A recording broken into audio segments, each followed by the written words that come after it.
Forecast for Riverside County Mountains. Wind advisory in effect from 2.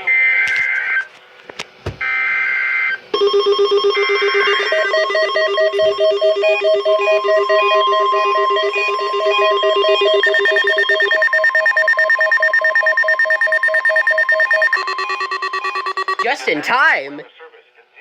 Has issued a required weekly test for the following areas in extreme southwestern California: Orange County, Riverside County, San Bernardino County, San Diego County, and the coastal waters from San Mateo Point to the Mexican border and out 60 nautical miles, including San Clemente Island. A test signal was broadcasted to test the public warning system. The test is normally conducted between 10 a.m. and noon each Wednesday, weather permitting.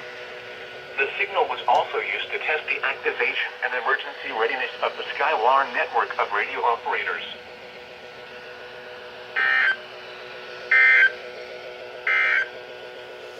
Now for the official national... Just in time! Wow. I just started filming because I knew the weekly test would come in at this time, so... Yeah, so... Partly cloudy. I just want to wish my fans a Merry Christmas, and please note I'm gonna go camping. And I'm going to make a camping special, so see ya, and, well, I'm going to start camping Friday, so I'll probably see you guys Friday, so stay tuned to the next weekly test video next week.